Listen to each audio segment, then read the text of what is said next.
નમસ્કાર મિત્રો, આજે આપણે પાણીના સંપનું ક્લોરિનેશન કામગીરી વિશે જાણીએ।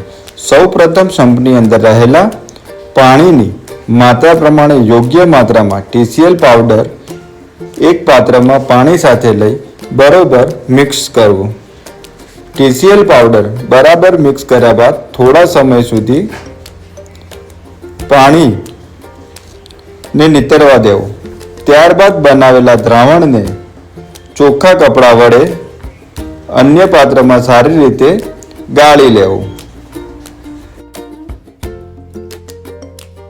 મિત્રો, તમે જોઈ રહ્યા છો તેમ ફક્ત આપણે દ્રાવણ જ લેવાનું છે। ચૂનો એ ડોલમાં રહી જાય તે રીતે ધીરે ધીરે પાણી નિતારી લેવાનું છે। નિતારેલું પાણી એ સંપની અંદર રહેલા પાણીની અંદર મિક્સ કરવાનું રહેશે। દોરડા વડે બાંધેલી ડોલ વડે સંપમાં રહેલા પાણીમાં TCL સારી રીતે મિક્સ કરવા માટે બરાબર હલાવો। બાદમાં સંપને ઢાંકી ક્લોરિનેશન કરેલા પાણીનો ઉપયોગ અડધા કલાક બાદ કરવો।